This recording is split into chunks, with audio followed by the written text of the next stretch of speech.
this column moving! And watch the flanks! We must pull back to the Dnieper immediately.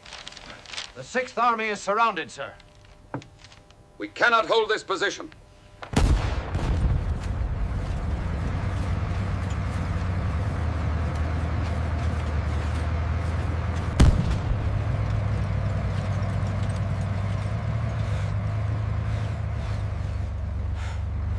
Push! Heave!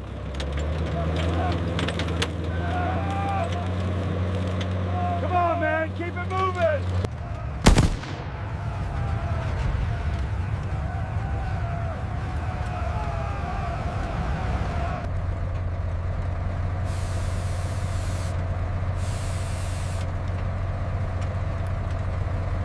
January 17th, 1945. The Ardennes lay beneath a brittle blanket of snow. Frost clung to every tree branch, every tank tread, every shivering soldier huddled inside his M4 Sherman. The air was sharp, biting, carrying distant echoes of artillery and the low rumble of engines grinding through icy mud. The American Third Army moved forward without pause, its columns stretched like silver ribbons across the frozen forest. Inside a commandeered farmhouse, German officers huddled over maps, their fingers tracing lines of retreat and supply routes. Reports flooded in. The enemy advanced relentlessly, faster than intelligence had predicted. Messengers spoke in hurried whispers. Radio operators repeated messages with trembling urgency. Fear etched itself into every furrowed brow. The snow outside muffled most sounds, but the officers knew the Americans were coming, and they would not rest. Along the roads, exhausted soldiers climbed over frozen debris, pushing battered tanks forward. Engines coughed, gears groaned, yet the order was simple: advance. No pause, no mercy. The rhythm of movement was relentless, a mechanical heartbeat that echoed across the silent winter landscape. And in that silence, German officers realized a truth that would haunt them. Patton's army would not stop. The Ardennes winter held its breath, knowing the coming hours would decide the fate of men, cities, and perhaps the war itself. By the end of 1944, the war in Western Europe had reached a pivotal moment. The Allies, having stormed the beaches of Normandy 6 months earlier, had pushed the German army back across France, liberating Paris in August. The Third Army, under the command of General George S. Patton, had carved a path through the heart of France with an astonishing combination of speed and precision. His armored columns, fueled by meticulous planning and the relentless drive of mechanized troops, had become a symbol of unstoppable momentum. Yet, as winter approached, the landscape and weather threatened to slow even the most determined forces. The Ardennes forest, a dense tangle of trees and hills in eastern Belgium, offered natural concealment for German units, but it was also a treacherous obstacle for any advancing army. Narrow roads, frozen rivers, and deep snow created bottlenecks, and supply lines became fragile threads easily severed by ice and shell fire. For the American troops, moving across this terrain required coordination of tanks, infantry, and artillery, often under conditions of near-zero visibility and temperatures well below freezing. Troops marched for hours on end, pushing equipment, ammunition, and fuel along rutted roads slick with ice. Many soldiers suffered frostbite or exhaustion, yet discipline and leadership kept the advance alive. German intelligence, however, was struggling to keep pace. The Wehrmacht had been battered by months of retreat, the loss of France and Belgium leaving a psychological scar on commanders and soldiers alike. Supplies were dwindling, and reinforcements arrived slowly, often blocked by the winter weather or destroyed infrastructure. Officers in command posts monitored radio traffic and reconnaissance reports with mounting unease. The Americans were moving faster than anticipated, reorganizing units in a way that defied traditional expectations of warfare. For Germany, The situation was a combination of logistical nightmare and moral collapse. Their troops were exhausted, low on fuel, and facing an enemy who refused to pause. Patton's strategy relied on relentless pressure. Unlike other Allied commanders who might have allowed their troops time to rest or reorganize after long advances, Patton's orders were simple: keep moving. His leadership style, famously aggressive and at times controversial, instilled both fear and admiration among his officers and men. Soldiers were aware that a pause could cost them momentum, giving the Germans a chance to regroup. Meanwhile, German officers, tracking the Third Army's progress, began to notice a pattern that unnerved them. Day after day, American forces pushed forward, navigating through mud, snow, and enemy resistance with surprising speed. Meanwhile, the larger strategic situation amplified the pressure. The Battle of the Bulge, which had erupted in mid-December 1944, saw German forces launch a desperate counteroffensive, hoping to split Allied lines and recapture the port of Antwerp. Initial German advances created chaos, encircling thousands of American troops in towns like Bastogne. But Patton's Third Army, operating under grueling winter conditions, began a rapid pivot northward to relieve trapped units. Such maneuvers required not only physical endurance, but precise coordination of tanks, infantry, and artillery support over icy, forested roads. The Germans, expecting a slower Allied response, were caught off guard. The morale of German officers, already shaken by months of retreat and defeats, began to falter. Intercepted communications and captured orders revealed a growing panic. Reports of tanks advancing without pause, columns appearing where none were expected, and American artillery striking with uncanny precision. For officers in command posts behind the front lines, the situation was alarming. They faced an enemy that seemed to defy both natural obstacles and conventional logic. Snow-laden forests, frozen rivers, and mountainous terrain, which should have slowed the Americans, had been conquered with almost mechanical efficiency. By mid-January, as the weather remained harsh and roads became treacherously slick, the Third Army's advance through the Ardennes was no longer simply a tactical maneuver. It had become a psychological weapon. The Germans were not only losing ground, they were losing confidence. Every American tank that rumbled through the snow, every artillery shell that hit its mark, every infantryman who pressed forward despite exhaustion, reinforced the perception of an unstoppable force. Patton's reputation, already legendary among both Allied and Axis forces, began to take on a near-mythical quality. His orders were simple but absolute: advance without rest, push past obstacles, and maintain momentum at all costs. The conditions in which this advance occurred were punishing. Supply trucks struggled along icy roads, soldiers huddled under tarps and blizzards, and tank crews spent hours repairing frozen engines and jammed tracks. Yet, despite these hardships, the Third Army maintained a pace that German officers had been taught was impossible. It was not brute force alone. It was planning, leadership, and the human endurance of thousands of soldiers who trusted in Patton's vision. By the time German intelligence officers compiled their daily reports, the picture was clear. The Americans would not pause, and they were coming. This relentless pressure, combined with the strategic urgency of relieving encircled units like Bastogne, set the stage for the German officers' terror. They were facing a force that not only moved faster than expected, but also adapted to the harshest conditions with remarkable efficiency.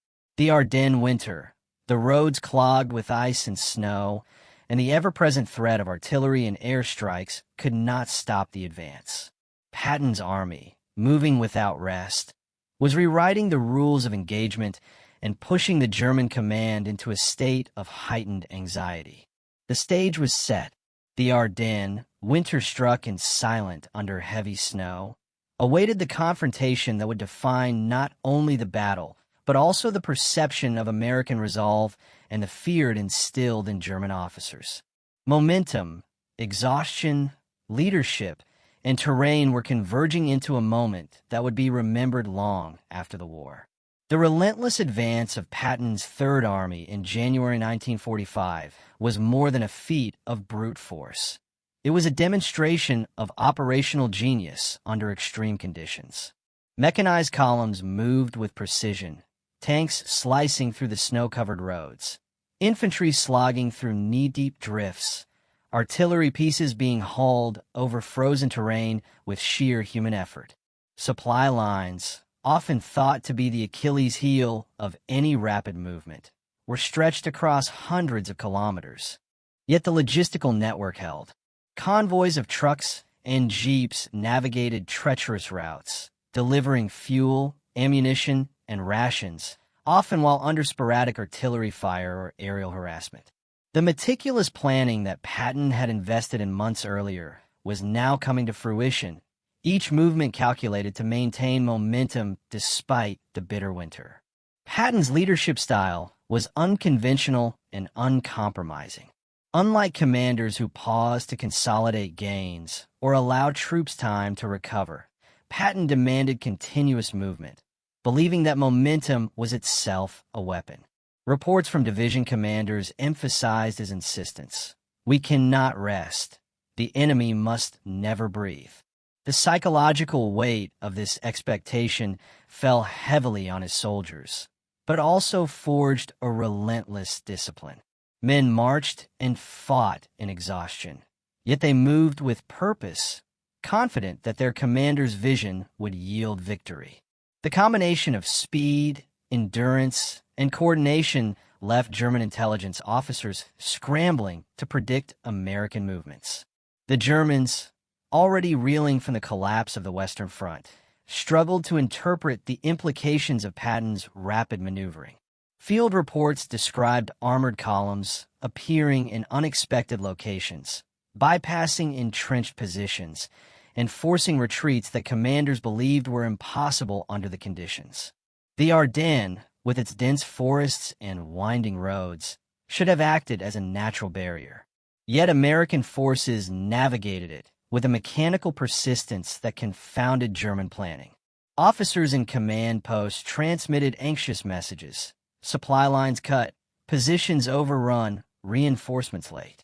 Fear began to take root in the minds of men trained to anticipate methodical advances, not the breakneck pace exhibited by the Third Army. This advance also highlighted the integration of multiple military elements. Tanks led the charge, supported closely by infantry and engineers who cleared obstacles and secured bridges. Artillery units positioned themselves in the rear, often under fire, providing continuous bombardment that kept the enemy off balance. Air support, although limited by winter clouds, strafed supply routes and communication lines whenever possible. The coordination of these forces was unprecedented, particularly given the constraints of terrain and weather. For the Germans, this was disorienting. Patterns they had relied upon, pauses to regroup, predictable offensives, fatigue-induced vulnerability, were being shattered. Each day, the Third Army pressed further, and German officers recorded it with growing alarm. Patton's psychological strategy extended beyond the battlefield. Intelligence reports captured the shock experienced by German officers as they realized that American troops would press forward under conditions that would normally have forced a halt. Radio intercepts and captured documents revealed an unprecedented level of anxiety. Messages described commanders awake at night, reviewing maps repeatedly, plotting counterattacks that often proved impossible. The fear was not only tactical, it was existential. The Americans moved like a force unconstrained by the ordinary limits of men, machinery, and weather. In this, Patton achieved what few commanders could. He weaponized the very notion of relentlessness. The rapidity of movement through the Ardennes also forced German forces into desperate improvisation. Divisions had to be redeployed at short notice.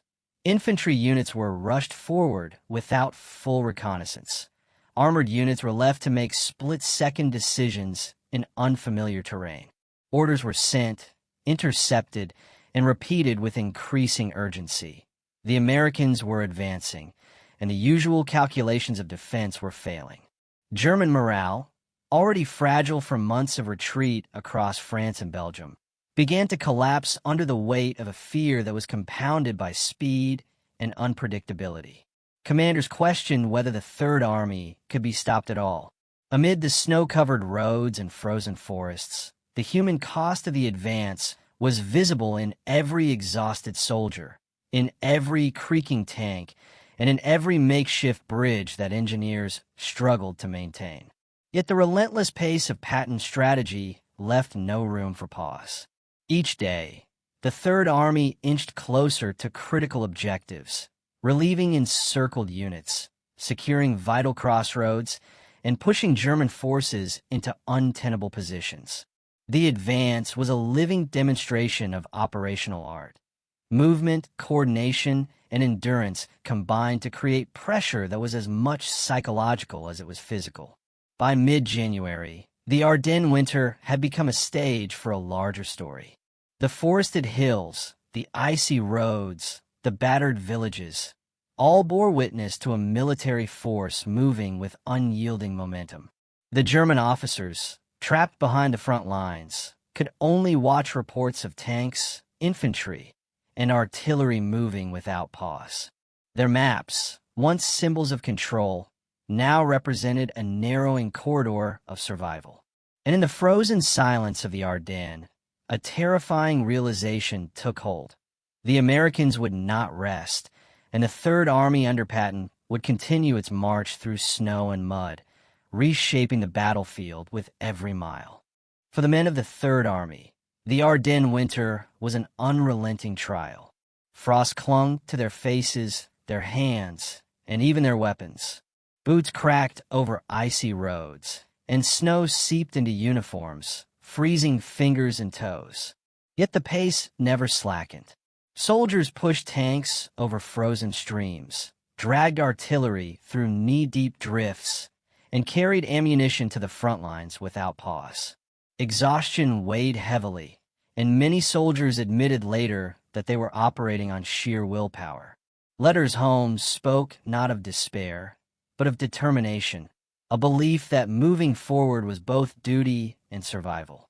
Despite fatigue, morale among American troops was paradoxically strong. Soldiers took pride in their advance.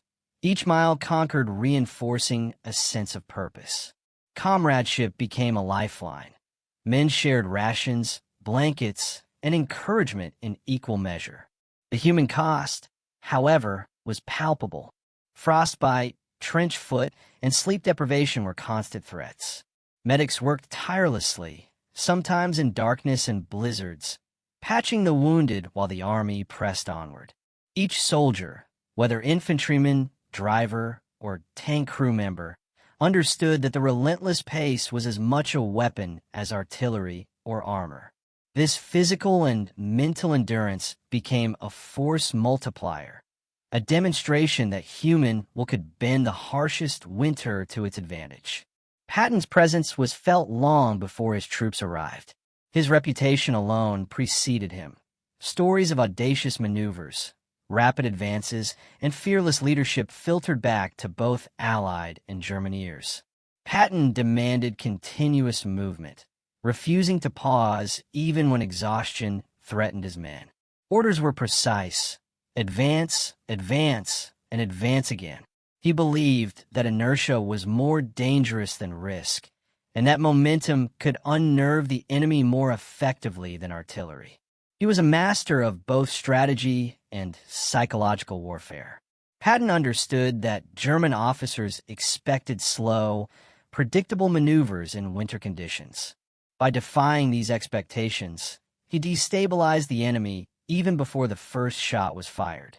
His staff worked tirelessly to translate his vision into actionable orders. Logistics officers coordinated fuel convoys over treacherous terrain. Engineers calculated the safest crossings of frozen rivers, and reconnaissance units scouted routes under constant threat. Patton's combination of audacity, attention to detail, and personal charisma created a leadership style that was both feared and revered. Soldiers trusted him to keep moving. German officers feared the very idea of his relentless momentum. The Third Army's advance relied not only on human endurance and leadership, but also on machinery pushed to its limits. M4 Sherman tanks, their engines groaning in the cold, led the columns through snowbound roads. Artillery units moved in tandem, firing at long range to soften defenses, while infantry followed close behind. Engineers constructed makeshift bridges over frozen streams and repaired bombed roads with astonishing speed. Even trucks and jeeps, often slipping on icy roads, delivered critical fuel and ammunition, sustaining a force that would otherwise have ground to a halt. Coordination was paramount. Tanks had to move in formation to avoid congestion. Infantry needed protection from potential ambushes. Artillery had to be synchronized to prevent friendly fire. In winter, every minor mechanical failure or logistical hiccup threatened to stall progress. Yet the Third Army adapted. Crews repaired engines in sub-zero temperatures. Supply convoys recalculated routes at a moment's notice. And signals officers maintained communication across miles of treacherous forest. The result was a machine of war that combined human and mechanical endurance in perfect synchrony, a force that moved faster and more unpredictably than German commanders believed possible. By mid-January 1945, German officers stationed throughout the Ardennes were experiencing a growing sense of dread. Daily intelligence reports indicated movements that seemed impossible, armored columns appearing where none were expected, infantry advancing over terrain deemed impassable, and artillery strikes coordinated with uncanny precision. Officers scrawled frantic notes on maps, attempting to anticipate the Third Army's next move. Every day brought a new surprise, a new breach of expectations, and the cumulative effect was terror. The fear was not abstract. Messages intercepted by Allied intelligence revealed German commanders awake at night, reviewing defensive positions over and over, trying to account for the speed and audacity of American maneuvers. Some reports described officers physically trembling, their confidence eroding as they realized their assumptions about weather, terrain, and enemy exhaustion were being shattered. Retreat orders were given, then countermanded, then given again, creating chaos within units. The Third Army's momentum had become a psychological weapon.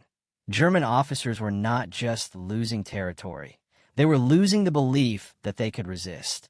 The German army faced a dilemma.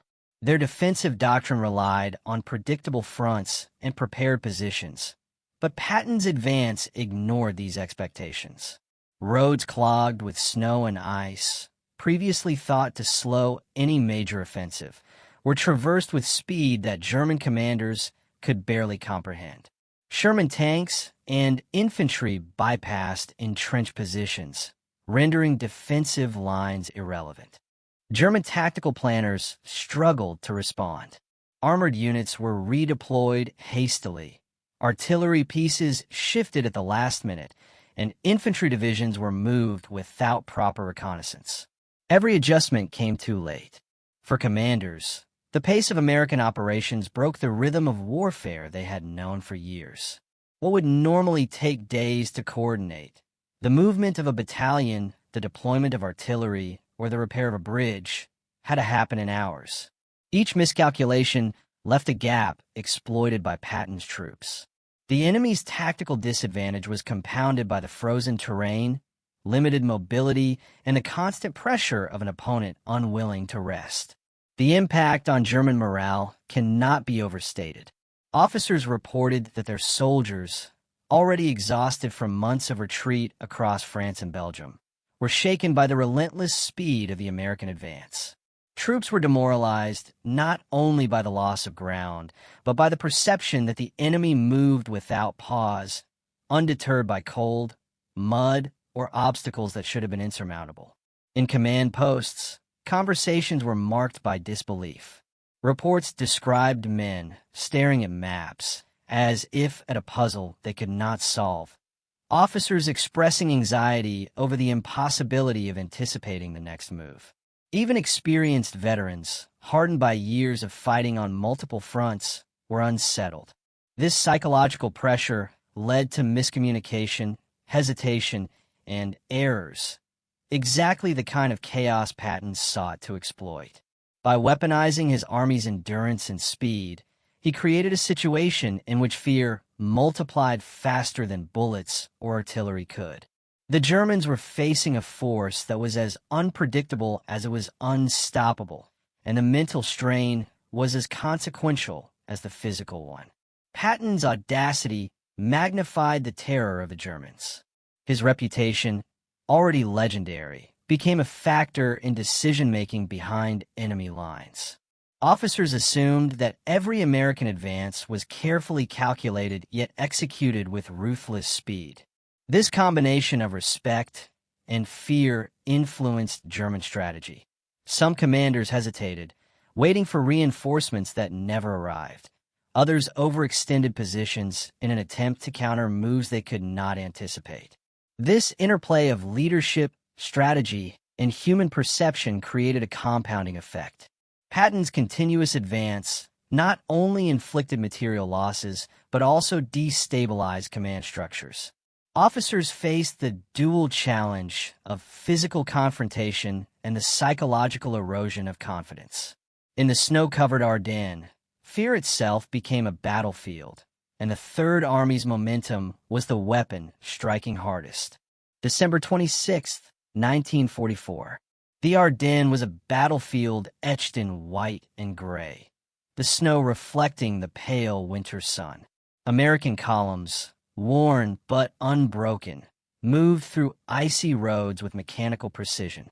Tanks plowed through snowdrifts, their treads leaving deep grooves across the frozen landscape, while infantry tramped alongside, rifles slung and eyes scanning for signs of enemy resistance. Artillery crews worked feverishly to keep their guns operational, adjusting for wind and snow that threatened to render calculations useless. The Third Army was advancing, but the real test was yet to come. Bastogne, a small Belgian town encircled by German forces, held thousands of American soldiers trapped in a precarious defense. Patton had been aware for days that relief would require speed. Any delay could result in the town falling and significant Allied losses. His orders were unambiguous. Every division capable of movement would push forward without pause, irrespective of exhaustion, terrain, or weather. Engineers cleared snowbound roads as quickly as possible. Tanks were repaired under blizzards, and supply convoys risked artillery fire to keep fuel and ammunition moving. This was not a calculated pause. It was a relentless surge. Every mile gained was crucial. Every delay could cost lives. For the German officers, the advance was terrifying. Reports flooded in of American units appearing on roads and in woods thought impassable. Reconnaissance planes spotted Shermans moving in unison, supported by infantry and artillery, and officers behind the lines realized they were losing control of the battlefield. Some divisions tried to regroup, only to find their lines outflanked. Orders were sent in haste, often contradicting previous commands, as the speed of the Third Army rendered traditional defensive measures ineffective. Fear and disbelief permeated the command posts. The Americans moved not just quickly, but unpredictably. By December 27th, elements of Patton's Third Army had begun to close in on Bastogne from the south. The trapped 101st Airborne Division, besieged and low on supplies, was awaiting relief. Snow crunched under the tracks of tanks, while infantrymen, faces streaked with frost and grime, pressed forward through the narrow roads of the Ardennes. Artillery fire echoed through the forested hills, warning German forces that the relief column was approaching. For the first time, German officers recognized the full scale of the threat. A rapid, coordinated push by a force that would not rest, that would not pause for storms, mud, or exhaustion. The advance was not without danger. Snow-covered roads were treacherous, slowing columns and making them vulnerable to ambush. Vehicles broke down, ammunition wagons became stuck, and engineers worked in freezing temperatures to repair bridges destroyed by retreating Germans. Yet Patton's insistence on relentless momentum overrode every concern. His presence, either in person or through telegraphed orders, imbued soldiers with a sense of purpose. Tanks that might otherwise have halted for repair were pushed forward. Infantry units marched for hours with no respite. Every obstacle became a challenge to overcome rather than a reason to delay. German units attempted to slow the advance with artillery barges and ambushes, but each attack was met with coordinated counterfire and flanking maneuvers. The psychological weight of Patton's strategy became evident. German officers began reporting to higher commands that their positions were being overrun faster than they could reinforce them. Panic spread through some units, while others attempted desperate counterattacks that were quickly neutralized by American firepower and maneuvering. The Third Army was executing a tactic that was as much about speed and endurance as it was about firepower. Relentless movement had become the decisive weapon.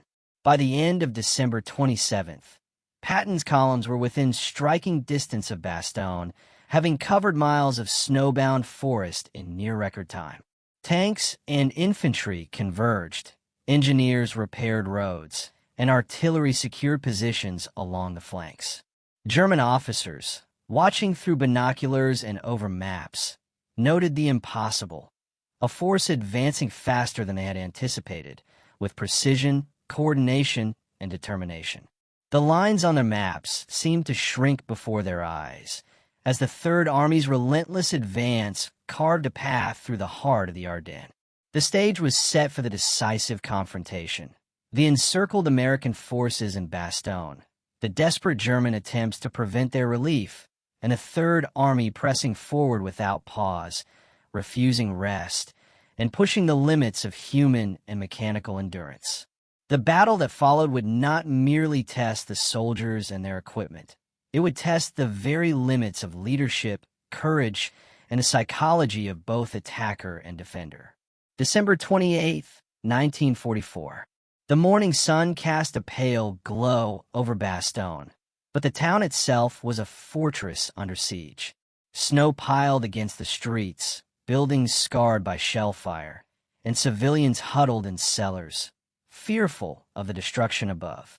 The 101st Airborne Division, encircled for days, had held its positions with remarkable resilience, rationing food and ammunition, while enduring relentless German assaults. Their success depended on time that Patton's Third Army was racing to provide. Patton's approach was nothing short of extraordinary. Tanks, battered but resolute, plowed through the snowy roads leading south to Bastogne. Infantrymen pressed forward alongside, their breath misting in the icy air, boots slipping on frozen mud, hands raw from handling rifles and supplies. Artillery fired continuously, pounding German positions in the surrounding forests and hills, softening defenses for the approaching columns. Engineers worked furiously, clearing debris, shoring up bridges, and ensuring that supply lines kept pace with the advance. Each movement required precision, speed, and coordination. The army had to move as one unbroken mechanism. German officers, watching through the fog of winter and reports from field units, were gripped by mounting fear.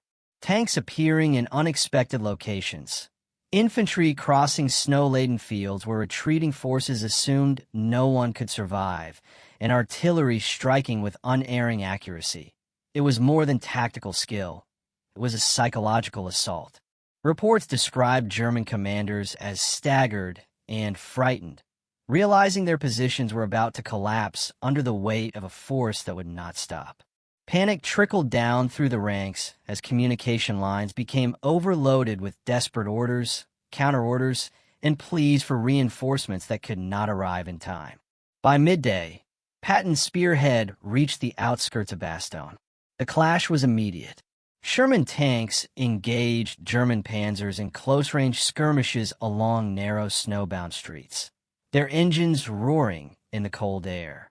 Infantry moved swiftly, clearing buildings and securing key intersections while under sporadic artillery fire. Artillery batteries, positioned on surrounding hills, directed precise fire on German strongpoints, creating corridors for the advancing columns. Snow churned by tank treads and boots, artillery shells tore through trees, and the sound of distant explosions mingled with the cries of men, both American and German. The coordination of Patton's forces was extraordinary. Tanks led the frontal push, supported by infantry who cleared paths for supplies and communication lines. Engineers repaired bombed-out roads under fire, ensuring fuel and ammunition reached the front. Artillery units continuously adjusted fire to suppress counterattacks, while reconnaissance teams moved ahead to identify German positions and ambushes. Every unit understood the stakes. The trapped paratroopers of the 101st depended on them, and every hour of delay could cost lives. The advance was a test of endurance, leadership, and human ingenuity, executed with a speed that German officers could neither anticipate nor counter effectively. The German command, struggling to respond, attempted desperate measures. Panzer divisions were redirected, artillery units moved haphazardly, and infantry brigades were sent into attacks that often ended in chaos. Messages between commanders were frantic. Some units refused to obey orders due to confusion. Others advanced too far and became isolated. The psychological effect was devastating. Officers recorded in reports that they were witnessing an advance without logic and that their ability to anticipate enemy movements had collapsed. Fear, more than firepower, dictated the unfolding of the battle. By late afternoon, the breakthrough was complete. Patton's tanks rolled into Bastogne, greeted by the exhausted, hungry, but triumphant 101st Airborne Division. Soldiers embraced, shared rations, and fired celebratory rounds into the surrounding hills. German forces, caught off guard by the relentless pace and coordination, began retreating in disarray. The town, once encircled and at risk of falling, had been liberated, and the Third Army's momentum proved decisive. The combination of human endurance, leadership, and technological mastery had crushed the enemy's defense and inflicted a psychological blow that would ripple through German command posts for days. Patton's advance had not only relieved Bastogne, but also reshaped the operational map of the Ardennes. German forces were scattered, morale shattered, and defensive positions compromised. Officers, who had calculated each move carefully, now faced the bitter truth. The Third Army moved faster, farther, and with greater coordination than anticipated, and the psychological impact of this unyielding pressure would be felt long after the snow melted. The Battle of Bastogne stood as a testament to the power of momentum, leadership, and the relentless human spirit, and it cemented Patton's reputation as a commander who could push both men and machines beyond conventional limits. By early January 1945, the Ardennes winter had shifted from a frozen battlefield to a testament of relentless human and mechanical endurance. Bastogne, once surrounded and imperiled, now stood under the control of the relieved American forces. The 101st Airborne Division, exhausted, frostbitten, and low on supplies, had survived the siege, bolstered by the timely and audacious advance of Patton's Third Army. Tanks, infantry, and artillery units, having pushed through miles of snow-laden roads without rest, now paused to regroup. Soldiers tended to frostbite, repaired equipment battered by snow and shell fire, and replenished depleted ammunition stores. The victory, though strategic, came at a tangible human cost. Men were physically drained, machines strained to their limits. Yet the triumph was undeniable. The enemy had been forced to yield under relentless pressure. The German response was immediate and revealing. Officers scrambled to reorganize their shattered lines, sending urgent requests for reinforcements that could not arrive in time. Units that had been holding roads, towns, or fortified positions were scattered, cut off, or destroyed by rapid American maneuvers. Communications intercepted by Allied intelligence described officers in a state of disbelief, some writing a panic spreading through every echelon, while others noted the seeming impossibility of resisting an enemy that advanced without pause, even in the harshest conditions. Reports also highlighted fear among German troops, whose morale, already low from months of retreat, now teetered on collapse. Soldiers hesitated, orders were delayed, and counterattacks often failed due to confusion and exhaustion. The psychological impact of Patton's strategy, using momentum and speed as weapons, was clear. It had inflicted as much damage on morale and command cohesion as on the battlefield itself. Casualty reports painted a stark picture. The Germans suffered thousands of losses, both in personnel and equipment, including tanks, artillery, and vehicles immobilized or destroyed in the snow-covered terrain. American losses, though lower, reflected the brutal conditions. Frostbite, fatigue, and mechanical failures took their toll alongside combat injuries. Supply lines, stretched to the limit, strained to provide food, fuel, and medical attention to units that had marched for days without rest. Yet despite these challenges, the Third Army maintained cohesion. Soldiers shared scarce resources, medics worked around the clock, and leadership ensured that the momentum, which had become their most potent weapon, was preserved. Strategically, the implications were immediate. The liberation of Bastogne prevented the German forces from splitting the Allied lines or advancing toward Antwerp, undermining the objectives of the Ardennes counteroffensive. Patton's decision to push without pause demonstrated that operational speed and endurance could decisively influence the battlefield, shifting the balance of power even when resources were stretched thin. Engineers repaired roads, cleared debris, and prepared bridges not only to maintain supply lines, but also to facilitate further advances into Belgian territory. Infantry units, though weary, were ready to move again, demonstrating the human capacity to endure extreme physical and mental stress when guided by decisive leadership and clear objectives. The psychological victory was perhaps as significant as the strategic one. German officers, once confident in their positions and expectations of American movement, were left stunned and demoralized. Captured communications and reports indicate phrases like advancing without logic and unbelievable speed, frequently repeated, reflecting the confusion and fear permeating the Wehrmacht. Soldiers, witnessing American columns appear in areas they thought impassable, questioned the feasibility of any organized defense. The Third Army had not merely pushed forward. It had rewritten the rules of engagement in the Ardennes, proving that relentless pressure, audacious leadership, and coordinated action could shatter even the most disciplined enemy forces. By the time the snow began to recede, the map of the Ardennes had been irrevocably altered. Roads that had once been contested were now secure. Towns that had been threatened were liberated, and German forces were retreating in disarray, their command fractured, their morale shaken. Patton's gamble, advancing without rest, through winter, over terrain considered impassable, had succeeded beyond expectation. The combination of human endurance, mechanized force, and psychological pressure had delivered a victory that resonated far beyond the immediate battlefield. The Third Army, battered but unbroken, had demonstrated the transformative power of relentless momentum in modern warfare, leaving both allies and enemies to reckon with a new standard of operational tempo. With Bastogne relieved and German forces scattered, the broader consequences of Patton's relentless advance became starkly evident. The Third Army's success forced the Wehrmacht to reassess the feasibility of their Ardennes offensive. German commanders, already stretched thin, now faced depleted divisions, disrupted supply lines, and shattered morale. Orders that had once been executed with precision now arrived too late, and the concept of coordinated counteroffensives began to collapse.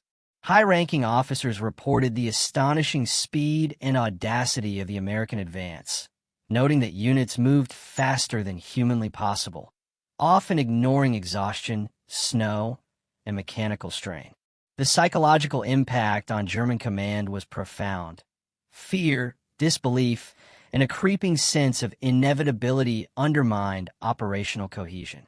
Strategically, the relief of Bastogne prevented the Germans from severing the Allied front or capturing Antwerp, which had been one of the primary objectives of the Ardennes counteroffensive.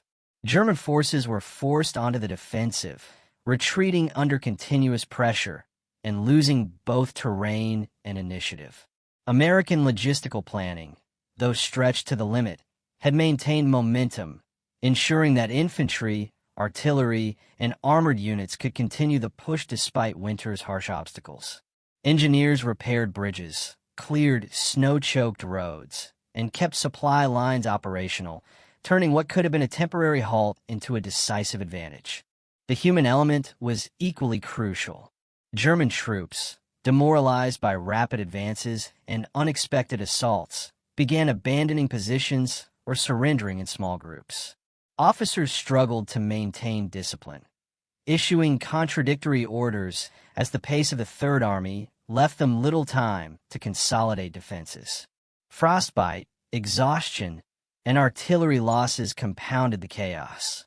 Capture communications later revealed phrases like, "No defense possible," and "the enemy moves without pause," underscoring the terror inflicted not by brute force alone, but by the relentless operational tempo that Patton imposed. For the Allies, the victory had both immediate and lasting significance. The morale boost from Bastogne was immense. Soldiers who had endured freezing conditions for days felt vindicated by the success, and their confidence in leadership strengthened. Patton's decision to push without rest demonstrated that risk, when combined with meticulous planning and human endurance, could yield extraordinary results.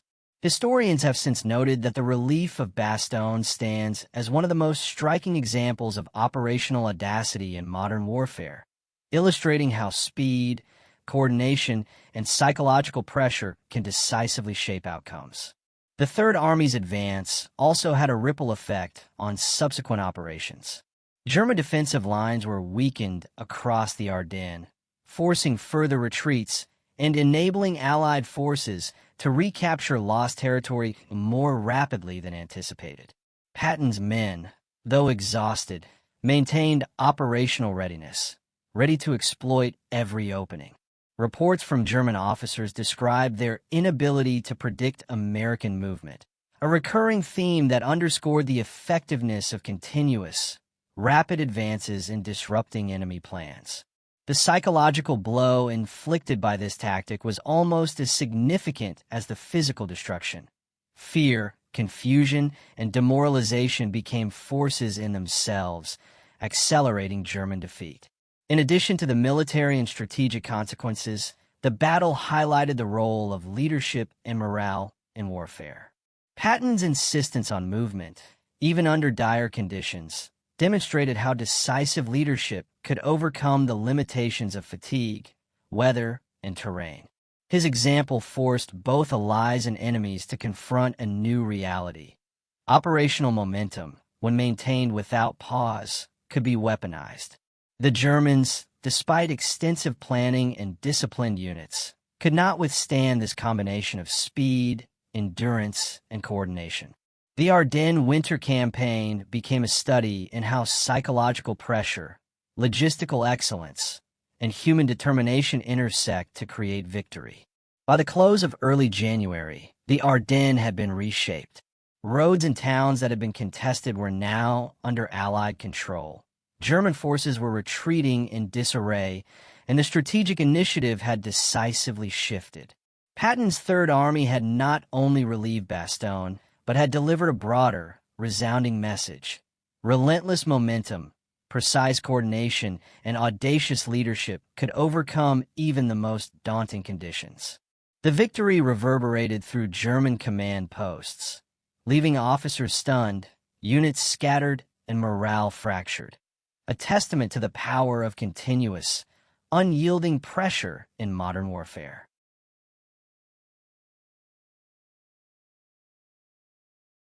The Ardennes winter of 1944 to 1945 left scars not only on the land, but on the men who fought upon it. Snow-clogged roads, battered towns, and frozen forests became witnesses to a campaign defined as much by human endurance as by firepower. Patton's decision to advance without rest was more than a tactical maneuver. It was a statement of leadership, a lesson in the power of momentum, and a testament to the limits of human perseverance when guided by vision and resolve. Soldiers, exhausted and frostbitten, became instruments of a larger force, pushing machinery, artillery, and themselves beyond conventional expectations. For the German officers, the memory of Bastogne and the Ardennes advance would linger as a study in fear and miscalculation. Reports describe astonishment at the speed, coordination, and audacity of the American advance, a force that seemed impervious to fatigue and weather alike. Command structures faltered under pressure, defensive positions collapsed, and morale was eroded not merely by losses, but by the perception that they faced an unstoppable opponent. In the frozen forest, it became evident that war was not only fought with guns and tanks, but with psychology, endurance, and the relentless application of operational momentum. The Third Army's advance reshaped more than maps. It reshaped thinking about leadership and warfare. It demonstrated how decisiveness, planning, and the courage to defy conventional limits could produce victories that seemed impossible. Momentum, once merely a concept, became a weapon, and human endurance became a force multiplier. Soldiers who had marched and fought without pause became legends. Their efforts immortalized not in stories of individual heroics, but in the collective triumph of a unit that refused to rest. As the snow melted from the Ardennes roads, the echo of engines, artillery, and marching boots faded, leaving only silence and the enduring lesson of Patton's campaign. In the midst of extreme conditions, against a determined enemy, the Third Army had proven that relentless pressure, audacity, and coordination could shape history. Bastogne was more than a battle. It was a demonstration of the human spirit, the power of leadership, and the transformative force of momentum in warfare, a moment that would resonate long after the last shots were fired.